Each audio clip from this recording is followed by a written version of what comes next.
Hello everyone, we're going to get started today. For those of you online here, welcome to the Logan Church. Your hair's been all, I know, it sucks, but there's nothing I can do about it. Regardless of your, my head's cut off on the screen. Yeah, so I am tall everyone, regardless of your gender orientation and socioeconomic status. We just want you to know that you belong here, whether you like church or you don't like church. This is a safe place for you, and you're wanted and seen and valued. So today, Derek and then we're going to lead us into music. Niamh's going to share on some self-care. Yay, Niamh! Hi everybody. We went from having like 3 people to having like 30, so that's dope. This is why you always wait 10 minutes after you were supposed to start. So,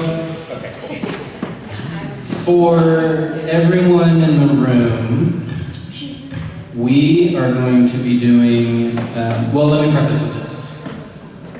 We've been talking a lot about doubt. That's basically been the last 5 weeks. It's been, those of you who have been here, it's been really good to talk about all of that specifically. And so one of the things that, at least with my journey of deconstruction, the best way that I could put it is that I actually went through a reconstruction, because I was always convinced of Jesus, I just wasn't convinced of how people talked about him or portrayed him.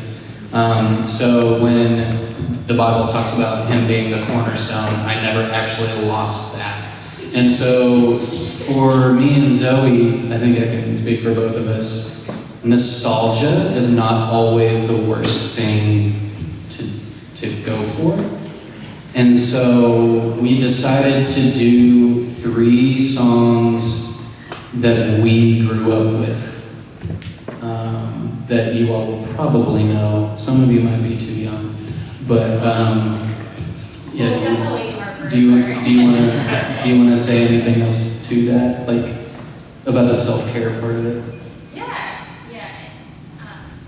Some of them are, which I'll talk more in the middle of it, I think. But one of the things that John has talked about for me is my self-care is often anything outside. So I absolutely love being in nature, and that's where I find God the most, is whenever I'm out. Just experiencing nature and getting to see God's glory all around in those kind of ways, in the simple moments. So we also picked songs specific to, like, I see your face in every sunrise, the colors of the morning are inside of your eyes, which you just have to like slow down in self-care and breathe to really see those things. So that's... Yeah, and at least the second one was I always sang it, and you'll see what I mean, in a way that said church is the place where I find God, but I was talking to everybody that was in here earlier and saying that when I go back to these songs now, it's like how I go back to the Bible now, where certain things have just flipped, and now I can sing these songs in a way that says, oh, this is different than how I grew up. This is like the same words, but they mean something completely different. So, all of that to say, if you know the songs, please sing along. If not, you can hear the words and wonder how CCM was ever a good thing. I'm just kidding.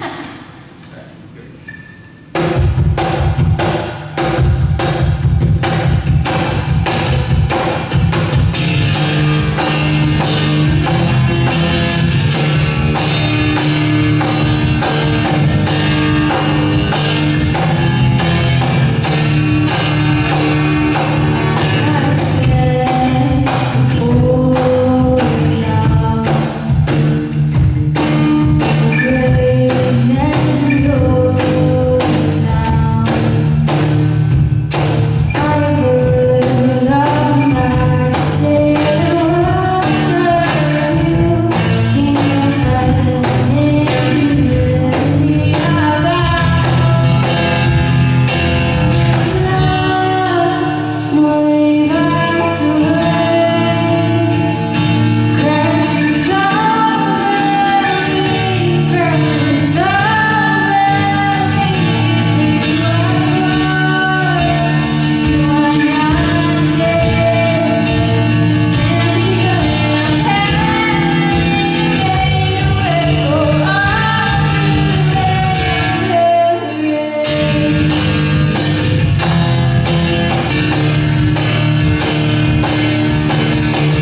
soul longs and even faints for you.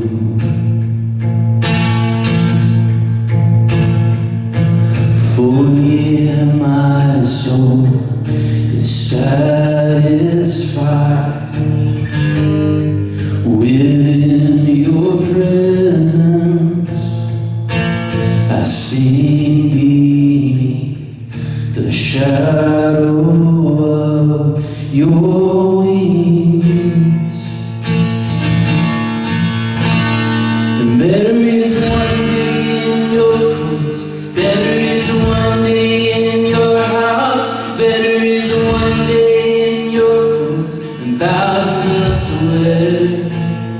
Oh, better is one day in your courts, better is one day in your house, better is one day in your courts than thousands elsewhere, and thousands elsewhere.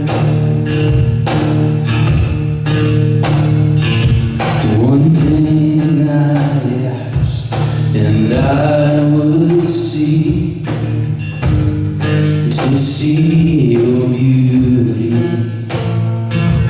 to find you in the place your glory dwells.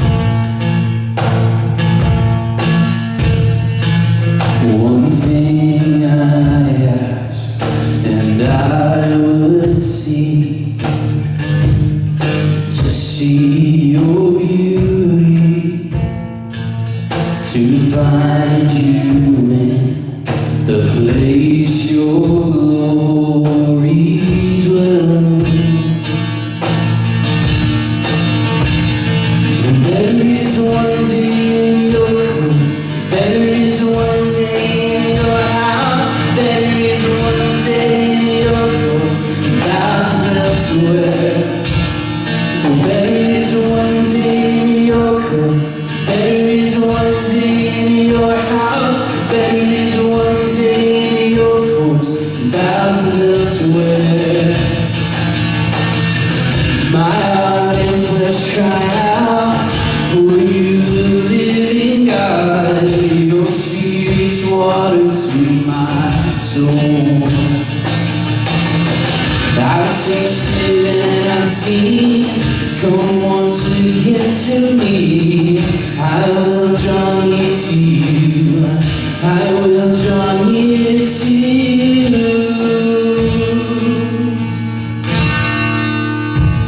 'Cause better is one day in your courts, better is one day in your house, better is one day in your courts than thousands elsewhere. Better is one day in your courts, better is one day in your house, better is one day in your courts than thousands elsewhere.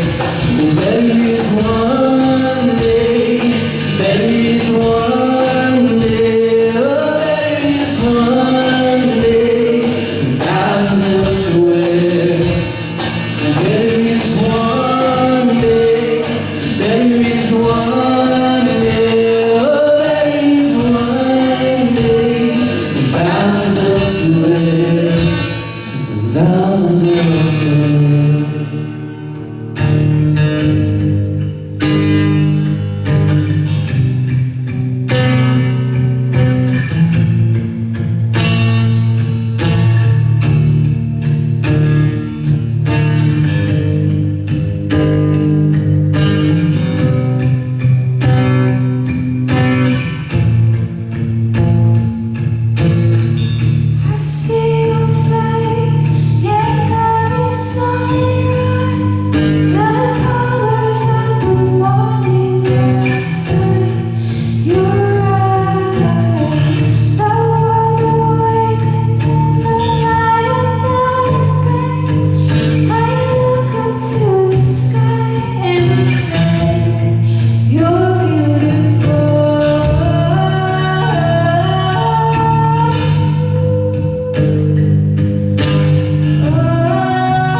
I see you there hanging on a tree. You lived and then you died and then you rose again for me. Now you are sitting on your heavenly throne. Singing will be coming home. You're beautiful.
There is one day in your cross. There is one day in your house. There is one day in your cross. Thousands elsewhere. Better is one day. Better is one day. Oh, better is one day. Thousands elsewhere. Thousands elsewhere. Lord Jesus, we thank you that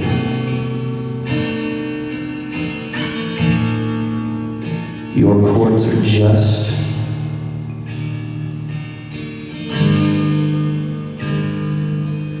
That it doesn't have walls or anything like that. It's simply your presence where we get to come and we get to experience you in whatever way it is that we need to, and that you don't make us leave anything at the door, because there is no doors. We just get to be. We get to be who we are.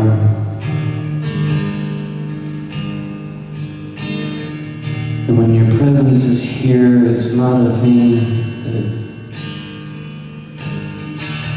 makes us shape up or makes us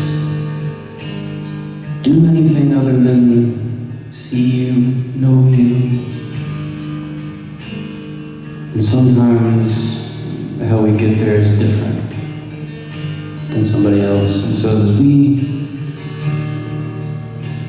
look for you today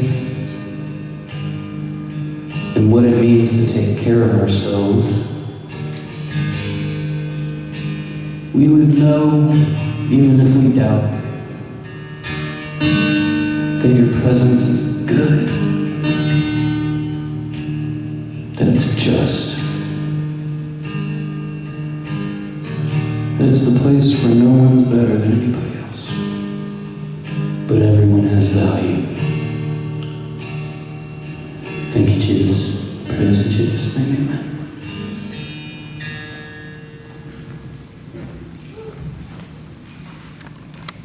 Niamh is going to come up and speak now on self-care. Hello, everyone. How is everybody? Fine. Okay. That great. We haven't even started yet. All right. Well, let me get situated. Be patient with me, for I am not a public speaker, but here I be. Okay. John has asked me to do a self-care overview.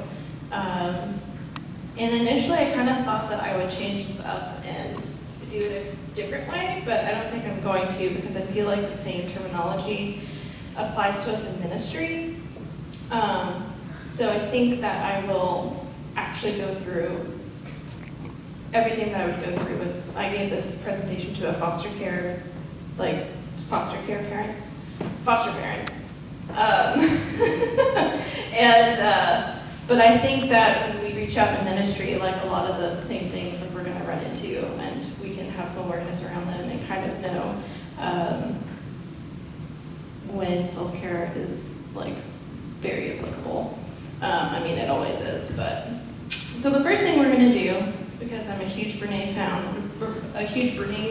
Brown fan, is we're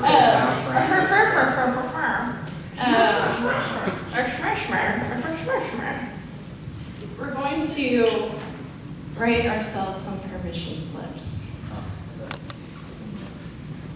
Does everyone have an ability to write? I should have thought of this before. Well, yes, the means to write. Do we have pencils and pens? Colored pencils will work. Here, everybody take some paper. I'll pass them on the other side.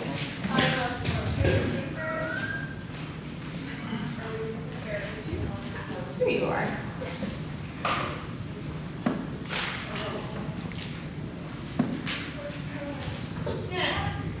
So for permission slips, this was something that Brene started to do when she started kind of gaining more traction within the public eye and was like super afraid and not doing very well. First time she went to go meet Oprah for a Super Soul session, she thought to herself, I need to give myself permission to not be afraid, to, be myself and be okay with making mistakes, not being perfect, everything like that. And I thought that was a really cool concept, and she still writes permission slips today. And she sticks them in her pocket and will feel for them when she needs the reminder for the permission slip. So I guess to start, take a couple minutes to think about what you need to get the most out of this block of time over the next 2 Sundays, I suppose. Right, what you need to give yourself permission to do, feel, not do. Think about, do I need to give myself permission to do some really honest self-reflection, to be gentle with myself, to look at this with non-judgment, whatever you need. You all are still working on it, that's totally fine. But we'll get started kind of reviewing a couple things before we super jump into self-care. So there's this quote that I kind of want to start with, because we as a church, we really obviously value reaching out to the marginalized, and advocacy, justice, fighting for a better future for all people.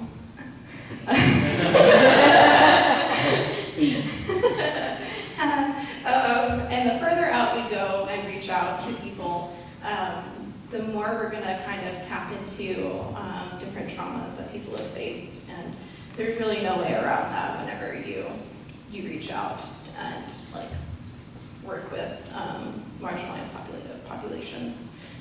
So this was a quote that I ran into that's directly related to caring for individuals who have been traumatized. And it is, in the course of providing care to traumatized populations, often we must share the emotional burden of the trauma, bear witness to damaging and cruel past events, and acknowledge the existence of terrible and traumatic events in the world. And yeah, there's just no way for us to do ministry and to not kind of tap into that. So with that in mind, we as a church need to know and kind of check in with ourselves when we're losing touch with our capacity to give and to pour into others, because you can't pour from an empty cup. And I think it's really important for us to kind of know that as a church. And so when we look at our quality of life, when we're caring for people, there's like two directions you can go. And there's the compassion satisfaction route, like the really positive aspects of reaching out to people, whether it be through efficacy or, just being there for others.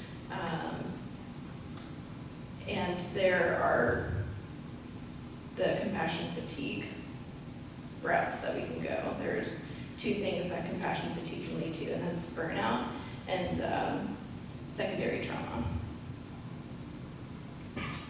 So does anybody know what burnout is? I'm assuming that's a yes. Yes. We've all felt burnt out in our lives, probably. Does anyone want to share what burnout is?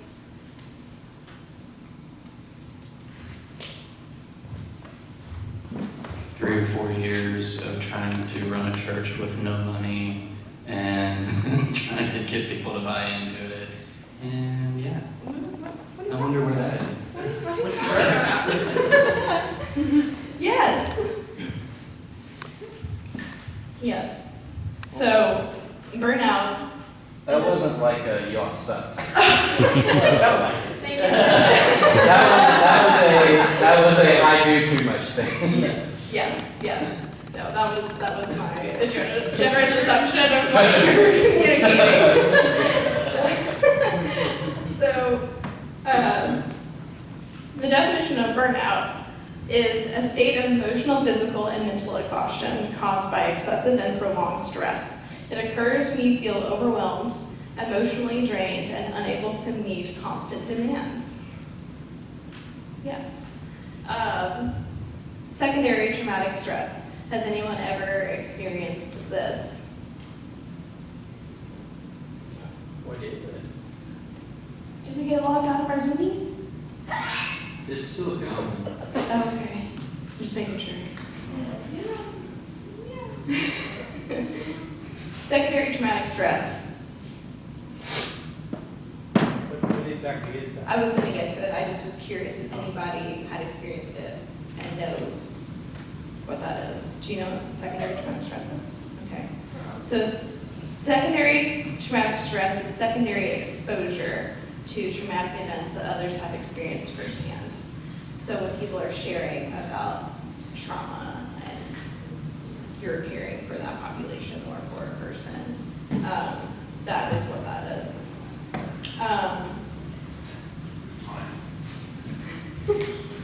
We need to pause. Yeah. That's totally No, fine. it's still going. It is still going? Okay.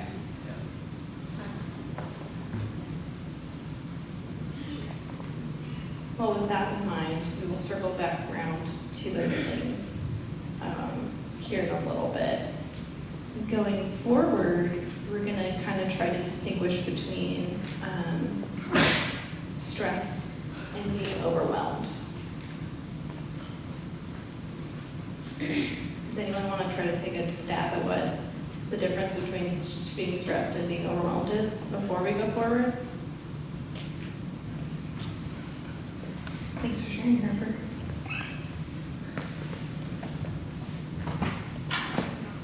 All right, so now we'll let Brene Brown tell us a bit about it, and we'll watch a small clip from her Atlas of the Heart HBO series, which I highly recommend to everybody.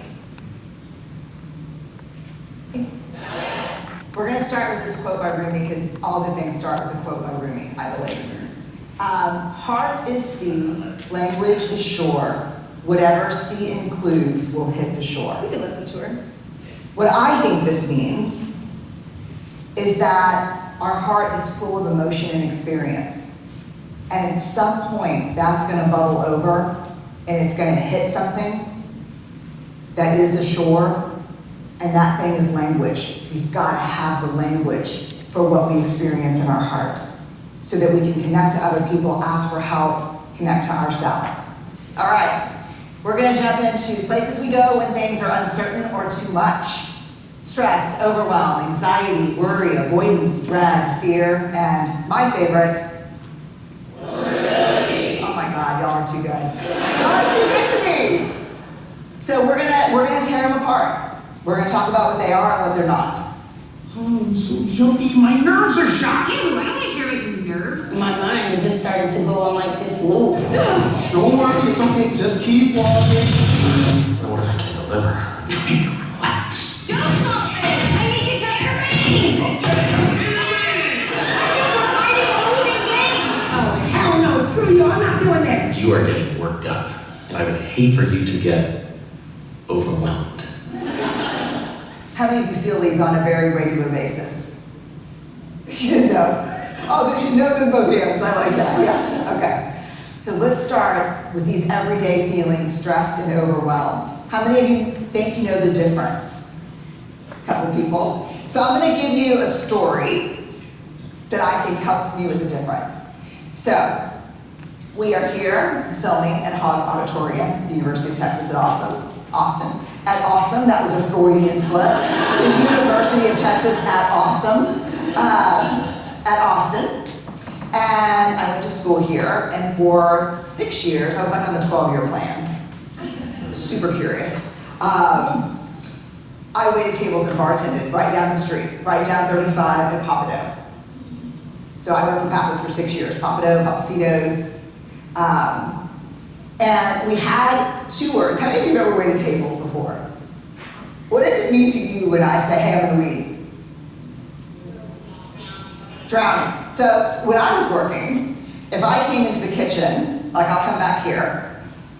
If I came in the kitchen, I'm like, I'll clean it up a little bit. I'll not clean it that much. Shit, man, I'm in the weeds.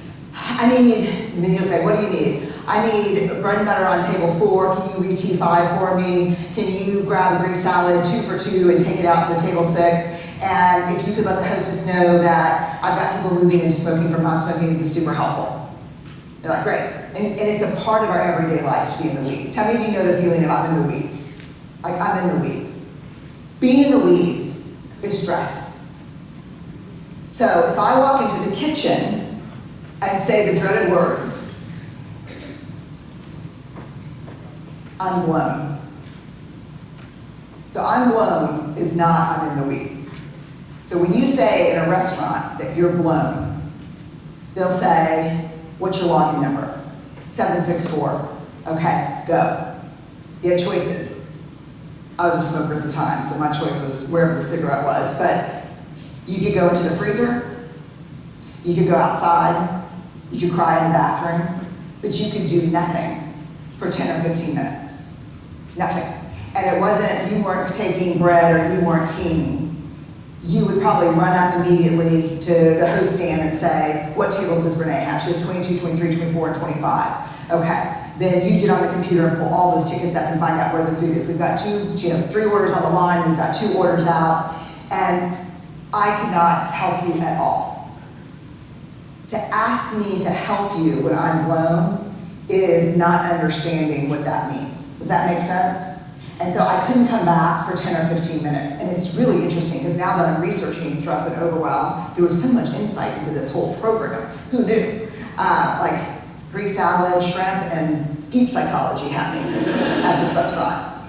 Then when you come back, somebody, you probably say, 2 and 3 have checked out, we've got people coming now, you're sat at 4, you would just let me know, but it would be a full takeover.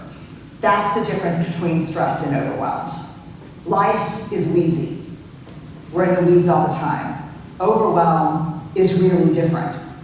And I'm gonna ask this question, it's early on in our episodes, but I wanna know, why do you think it matters that we use the right language for the right experience? Why? So people can help us. Okay, there's 2 reasons. The first is so people can help us. 2. So you know what you need. There's 3 answers. 1 more.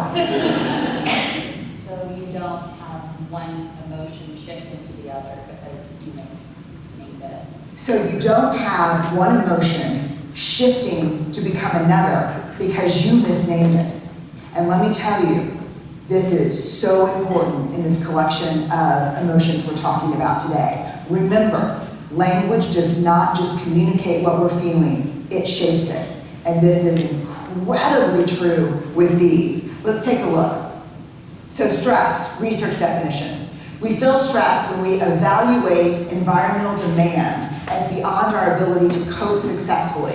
This includes elements of unpredictability, uncontrollability, and feeling overloaded. So I think the thing to focus on here is we evaluate the environmental demand as beyond our ability to cope successfully. We feel stress when we label what we're experiencing as stress. I am identifying this environment as beyond what I can do right now. Does that make sense? Overwhelm, an extreme level of stress, an emotional and or cognitive intensity to the point of feeling unable to function. So, I'm a solid A on this research. I'm a solid C- at putting it into practice. When things are hard for me, I immediately say, I'm overwhelmed. And then within 5 minutes, I'm barely functioning. As opposed to saying, my stress is really high right now. Because it doesn't sound good enough for me. It doesn't sound dramatic enough to me. I don't know why. But this is true. So John Kabat-Zinn describes, this is so beautiful. John Kabat-Zinn describes overwhelm as the all too common feeling that our lives are somehow unfolding faster than the human nervous system and psyche are able to manage well. How many of you know the feeling that your life is unfolding faster than what you can manage? That's being blown. That's being overwhelmed. Like, I'm not in the weeds. My nervous system can't handle the pace of the unfolding right now. And so, interestingly, John Kabat-Zinn has the cure for it, for overwhelm. Nothingness is the cure for overwhelm. There is literally no way to get out of that feeling. You can't organize the shit out of it. You can't to-do list it. You can't do any of that. You can do that later. But nothingness, or play, which Stuart Brown, the researcher, defines play as doing nothing. Nothingness. How many of you are good at nothingness? God dang, I call nothingness like an anxiety attack waiting to happen. So I'm going to tell you the story. The first time I was blown, I went outside.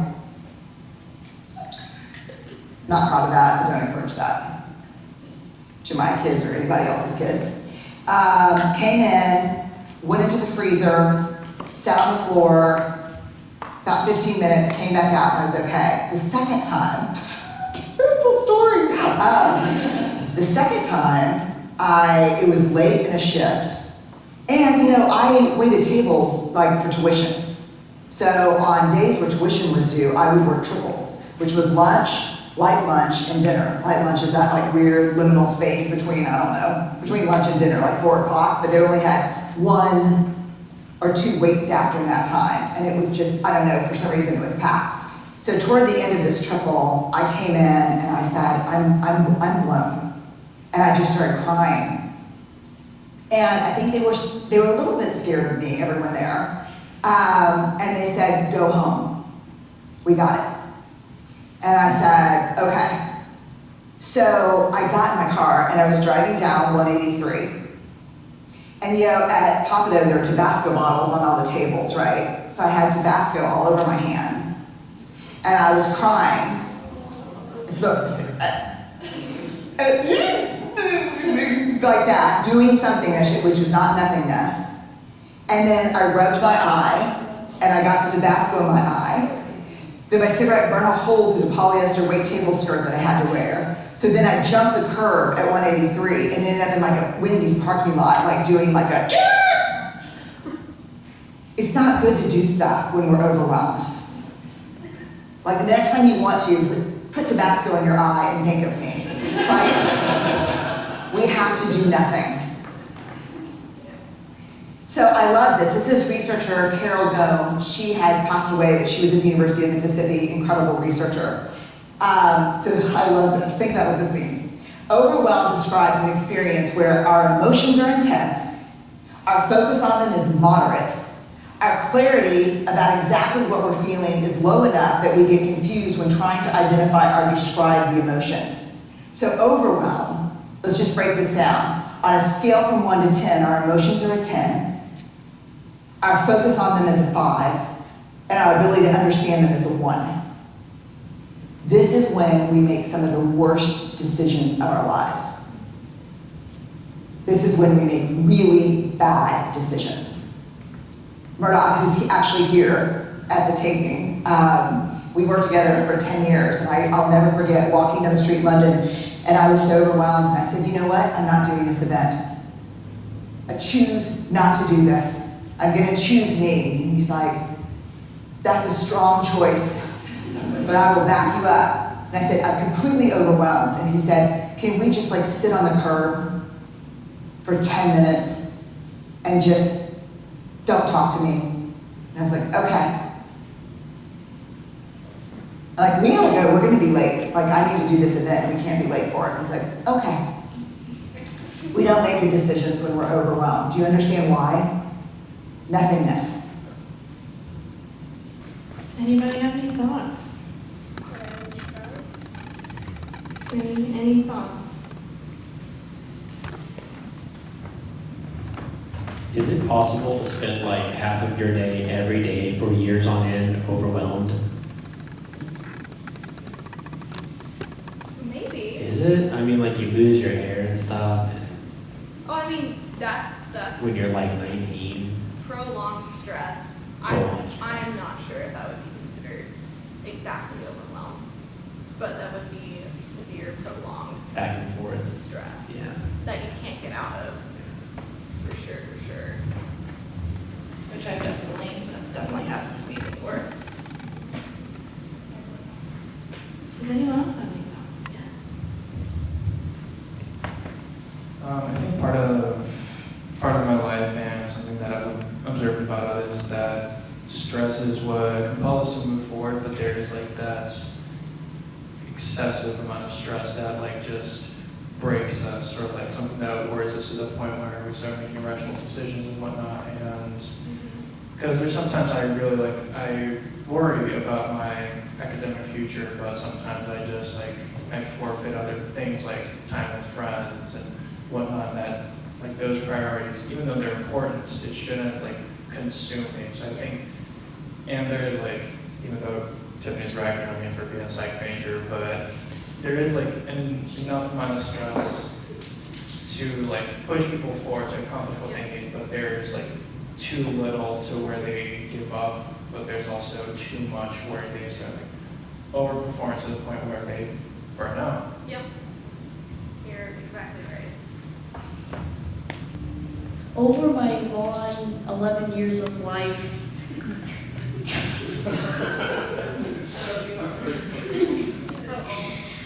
I've learned a lot with my friends, my family, stress and anxiety, and a bunch of stuff that happens in your mind is normal.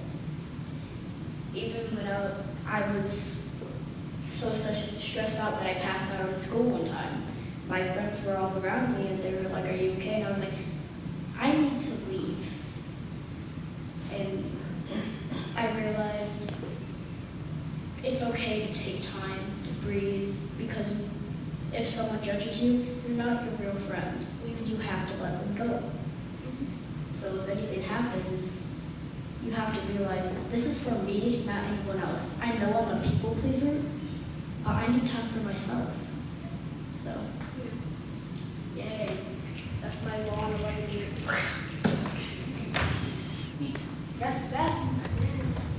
Yeah, especially that nothingness thing.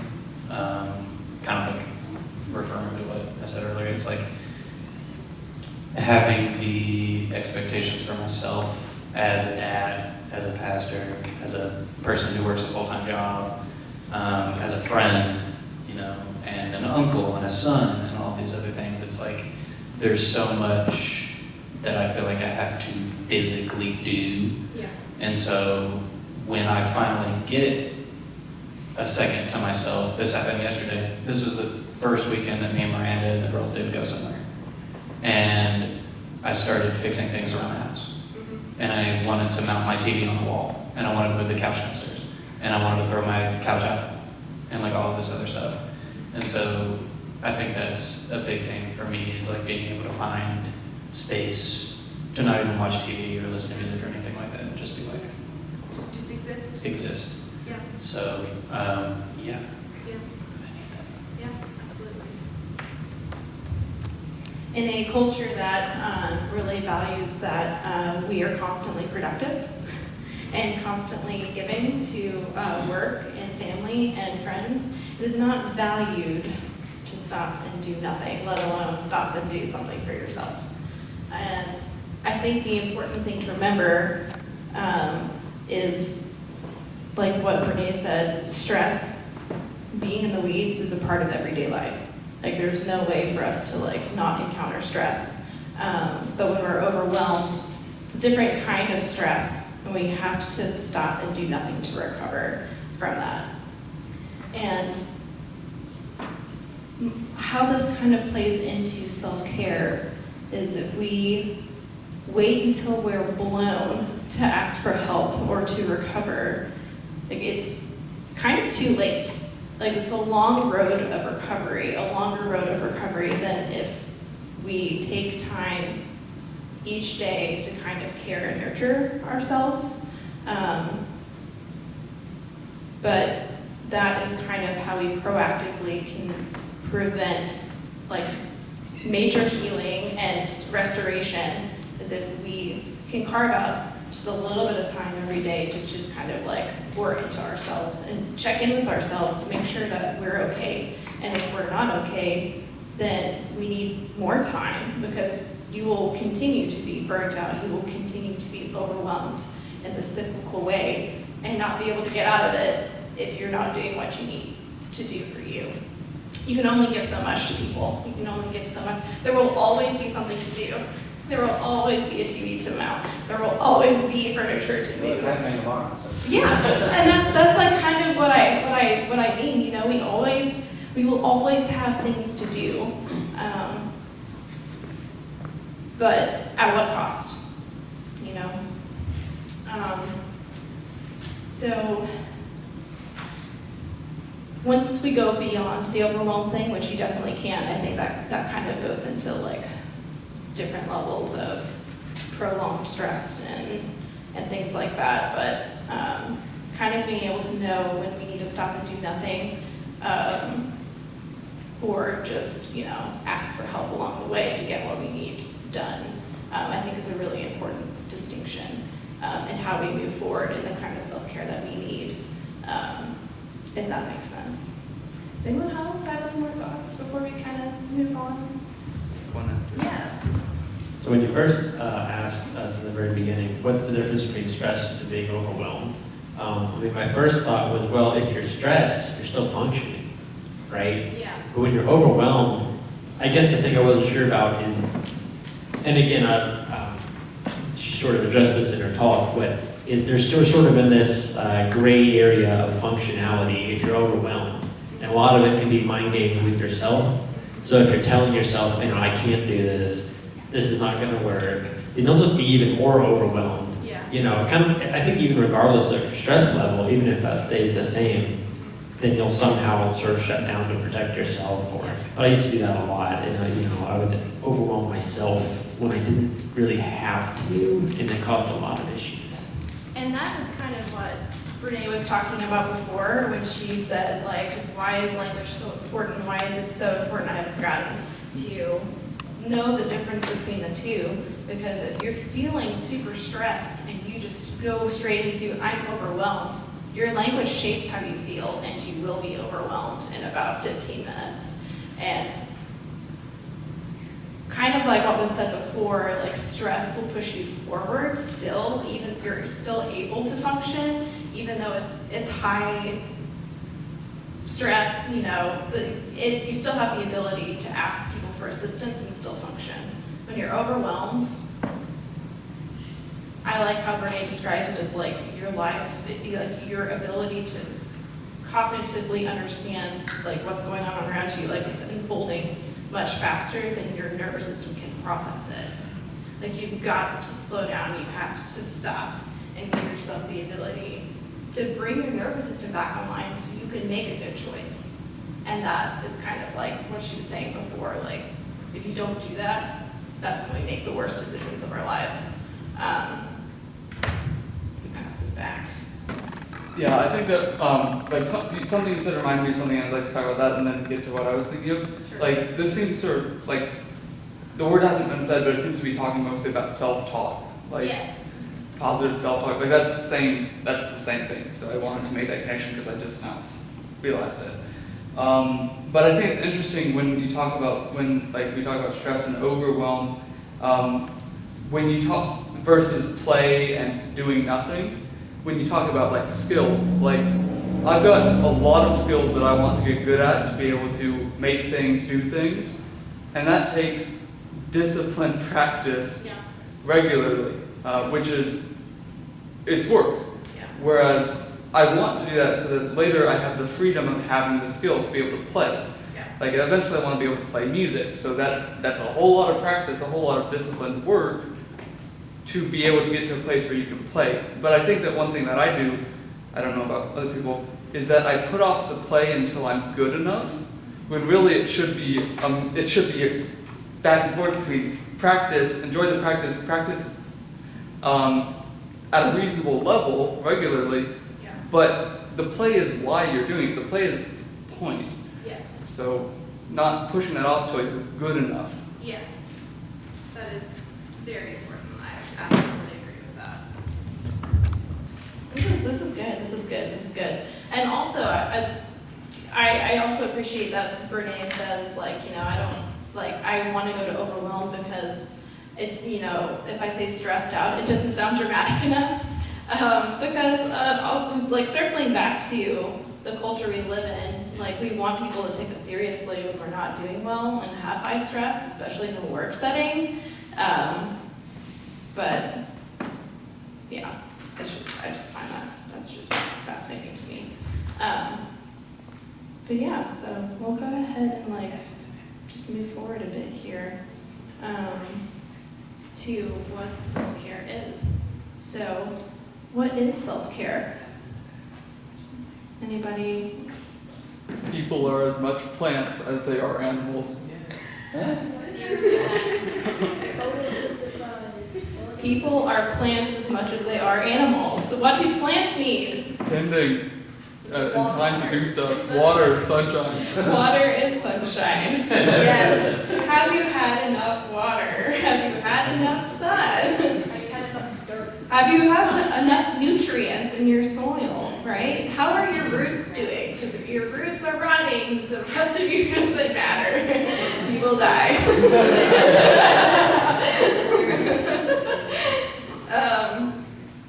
So self-care is anything that nurtures you, something that will make you feel joy.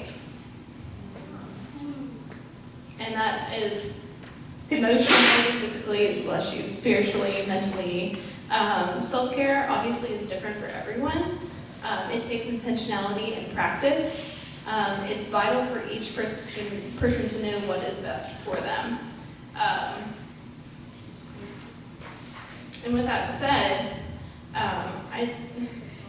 I think it's really important for us to determine like what self-care really is, because unfortunately self-care has like, now that it's mainstream, like as it should be, but capitalism is like, oh, this is self-care. This is self-care. Exactly. And I think it's important to distinguish between the two so we don't fall into the capitalistic trap. that is deemed self-care when it's not. Do we have any Parks and Rec fans? Yeah. Parks and Rec. Treat yourself. Treat yourself! 2011! Right, but it was 2011 when it was first introduced. Is the concept of treat yourself self-care? It depends. It depends big time. There is a mistake that you can treat yourself too much to the point of overindulgence. Yeah, overindulgence. Yes, yes. Yeah, like the thing that stresses me out is also the thing that gives me life. So Yes. it's like this thing that does this. Yeah. It's like, So I is love it really self-care? There's also a fine line between distraction and self-care. Yes, a fine line between distraction and self-care, absolutely.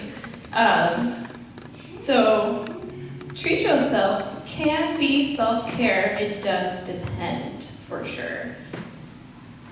But when there's no limitation to it, like in Parks and Rec, where it's like, you want it, treat yourself. You want this, cashmere, treat yourself. And that's when it starts to become self-indulgence, and it's not beneficial anymore. So self-care, the definition of that is engaging in activities that benefit our well-being in the long run. It involves making responsible choices with conscious intentions. It isn't always fun or what you want to do, but what you need to do for your overall health and well-being. For example, excusing yourself early from a party to ensure you get enough sleep. That one's my favorite. You enjoy that. Yes, that's like top tier self-care for me. Yes. But I remember when I was a wee social work undergrad student, and it was my senior year, and my professor looked us dead in the eye and said, self-care is not always fun. And I was like, what are you talking about? What do you mean? That's, what? Yes, I've become Jennifer Lawrence in that little video. What do you mean? What? What do you mean? And I was really personally offended by that. And she said sometimes self-care is ensuring that you are making yourself dinner, even if you are sobbing while you do it. You are feeding yourself. You are feeding yourself a nutritious meal instead of going to bed sobbing. She's like, I don't care if it's macaroni in a pot, you just stir it around until it's done. And that kind of shook me a little bit, because I always had this perspective that self-care was a fun thing to do, and sometimes it's not. Sometimes self-care is going to the doctor. Sometimes self-care is going to the doctor. Both when of you you need to point go. at each other right I don't have a problem going to the doctor, actually. It's the dentist that I don't like. Form of doctor. Form of doctor. Different kind of doctor. Self-indulgence is engaging in behaviors that are temporarily gratifying, but have negative outcomes. For example, staying late at a party and ending up tired and irritable the next day. Yin and yang, we have balance. So, self-care is a lot like building trust within yourself. It's like having a trusting relationship, but with yourself. Will you betray yourself to make others happy and give them what they need, or will you stay true to yourself first and give you what you need so that way you aren't pouring from it to go? So, how is love built?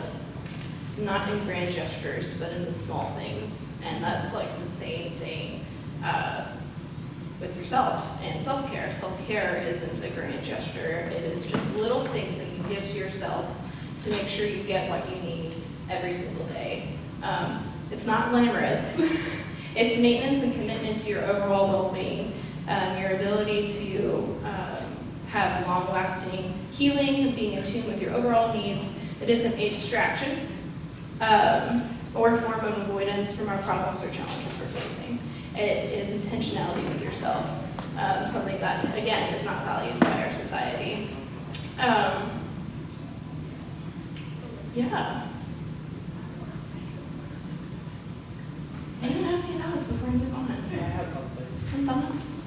You can also just like raise your hand if you have thoughts, like along the way, and I'm cool with that. So I love to bore everyone with my meditation, whatever. But yeah, so what I learned from meditating, which is very much a form of self-care, is that the harder your self-care is to do, the more beneficial it will be for you. So, you know what I mean? It's easy to buy a massage because you didn't do it yourself, right? Even though that might be self-care, you might need a massage, yes. But it's only gonna last a few, hours, maybe the next day, and then you'll just feel the same again. Plus it'll be short, $90 or whatever. So, it didn't last very long, but if you're at the point of, it all depends on where you are. But then, teaching yourself something new, or even getting into working out, if that's what you need, then that's hard. It's hard to learn all those exercises and go to a gym and be around everyone that knows what they're doing and you don't know, and they know that. But after you start to do it, you force yourself to do it, and have the determination, it gets easier. Yeah. And then, You have to do it every day.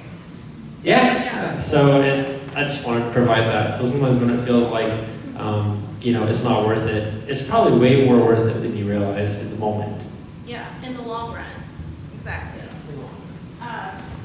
I was a serial buyer to get my quick fix when I first moved out of my parents' home, because that was just I just needed instant gratification after coming out of that environment. I was like, oh, I'm gonna buy myself everything I ever wanted and needed.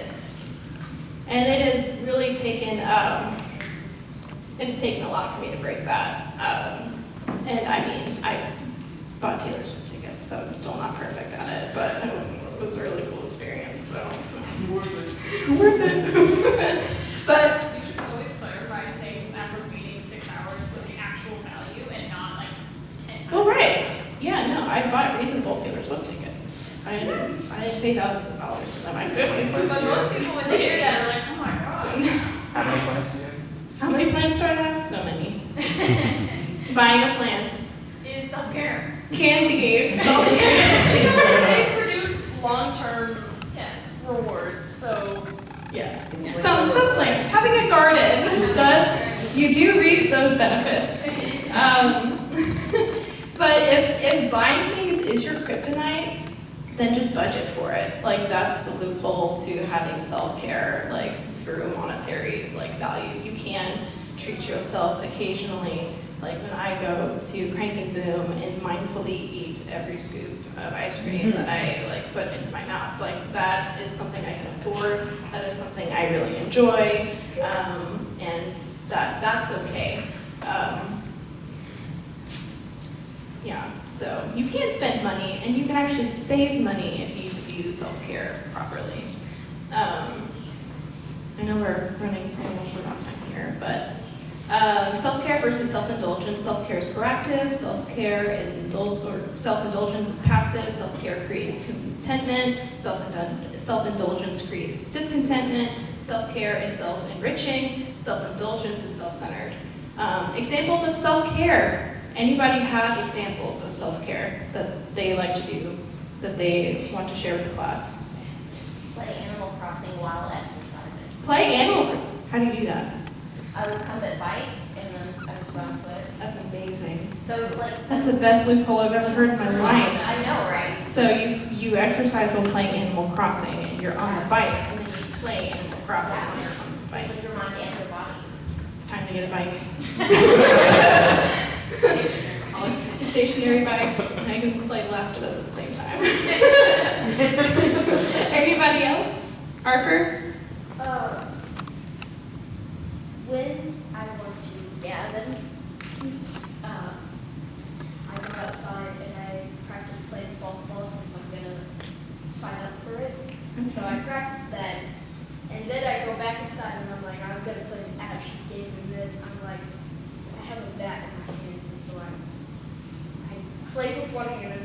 swinging it back and the other, and I'm like. You play with one hand and swing about with the other. I mean, I love gotta it. do what you gotta do sometimes. Yes. Yes, you do have to do what you need to do sometimes. My kryptonite is definitely video gaming for sure. And so I have to be sure I'm not spending hours upon hours of playing Spider-Man. Accidentally all night. Accidentally all night. So, examples of self-care, healthy eating. Example of self-care, Gardening, yes. Yes. Love gardening, that is good self-care. Healthy eating, physical fitness, reducing stress, time management, assertiveness, establishing boundaries, relaxation, and mindfulness.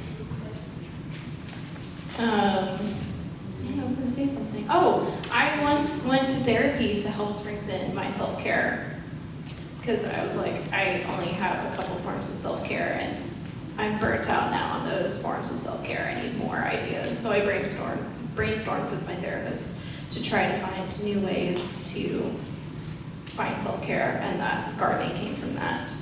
Mine is being a homosexual. I repeat that. Do you want to say it into the mic, or should I? You can say it. Your self-care is being a homosexual. As it should. I think one version of self-care is like self-discovery and Yes. finding what your identity is and Yes. getting more into your identity. Yes. Would be the refined Version is discovering new ways to know yourself and growing your self-identity. Yes, that's a good way to say that. So self-care myths that keep us from engaging in self-care activities. Anybody have any ideas on what maybe some of those would be, Danny? I have some mic. Yes, you may have one.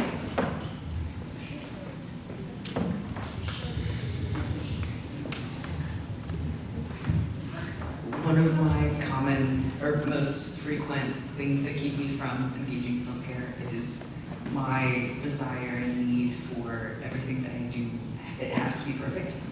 And so if I can't do an act of self-care in the most perfect, most efficient way possible, and if it doesn't look pretty, I'm not gonna do it. Or if I, that. I thought I had more of that. Yeah. Anybody else have anything over there before we pass the mic? With what they said, my mom sometimes says that just because it's worth doing doesn't mean it's worth doing well. Yes, absolutely. Just kind of going along with doing the things that are painful in the moment. I think it's increasingly difficult when the things that are painful in the moment may not be like seem painful to everyone. So like for me, setting boundaries and saying no and asking for what I need is painful in itself. And so some people might look at that and say like, well, why is, you're doing yourself a favor, why is that painful? Yeah. But I think accepting the fact that something like that seemed like, and it's always me saying no to like some way that might benefit someone else if I had said yes. Yeah.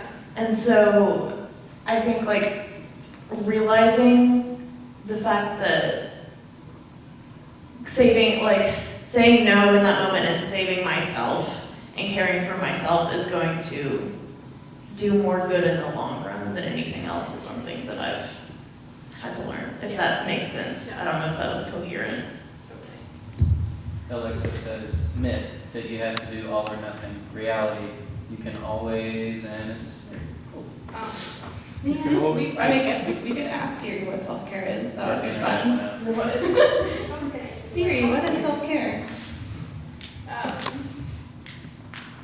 So, some self-care things for me is usually I feel guilty and selfish for doing what I need to do for me because that involves saying no.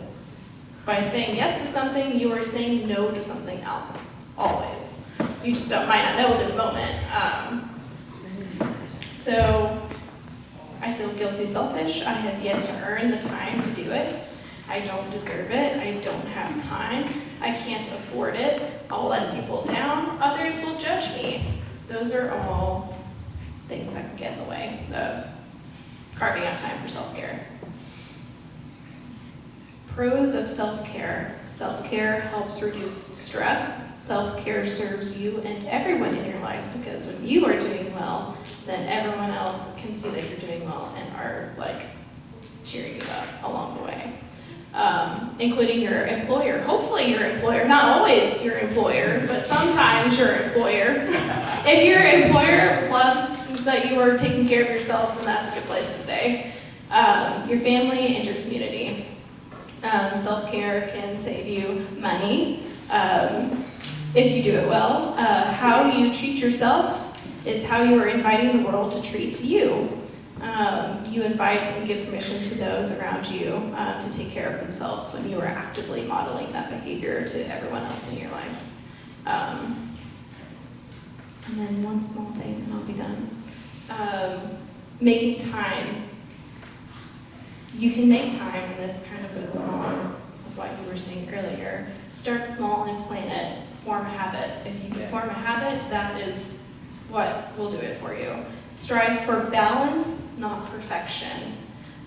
Create a space for you and just you to just kind of have an environment that invites you to engage in self-care. Self-care is laughing, so go watch a comedy special. Taylor Tomlinson is amazing. She makes me laugh. It feels good to laugh. Ask for help in how you can achieve it. So if you have someone in your life that you trust to not be judgmental, that can help you engage in self-care and form a habit, invite that friend to do that thing with you. Celebrate small successes and hold yourself accountable. And it's okay if you miss a day, and don't hold that against yourself and be like, well, now I can't do it tomorrow because I missed a day, or beat yourself up for it. That's not the point of self-care. So lots to think about. I appreciate all of the discussions from everybody. This was fun. So we'll continue next week by doing some activities together, and I'm so excited. Oh, I love it. I'm so excited. Do you guys want them now, or do you want them later? Some now, some later. Huh? Surprise us. Some now, some later? Yeah. Okay, we can do that, and then you guys just have to remember to bring them back. So probably next week. Yeah, let's do it. Okay. At least we're all self-aware. Yes. Yeah, if people can't make it next week, I can email them to you. Yes, so if you are not able to make it next week, definitely email me. We will get her information out. So due to time, we're going to let you take communion as you go. So I'm just going to pray over the time, and just as a way of a couple of announcements. Reminder, on August 20th, there's a joint service with Beaumont. So at 11, we'll also be having a 3:30 service as well. There will be food. And there will be food. So just so everyone is aware of that. And from the exploratory committee, we are moving forward with what it means to merge with Beaumont. More details to come. Carly and I have a meeting this week, so there'll be more to announce on that next week. So, Niamh, I cannot thank you enough. I literally have so many things that I'm going to be thinking about just what you talked about. So, yes, Lisa. There's a lot of produce that's in the kitchen that would be very helpful, as much as we can take with us. Yes. So for yourselves, or if you have relatives or neighbors who would like them, potatoes, a lot of potatoes, zucchini, onions, that's We don't yet, but it'll be coming. Awesome, and as Lisa was saying, there is produce in the other room, so feel free to take some on your way out. So, God, thank you so much for this time where we can be together and we can be a community that values seeing ourselves the way you see us and taking care of ourselves the way you would want us to. Help ignite conversations so that each of us can do that better, because most of us don't know how to by ourselves, and we're not supposed to do it alone. So thank you for this time. Bless the sacraments as people take them as they go. In your name, amen. Bye, everybody.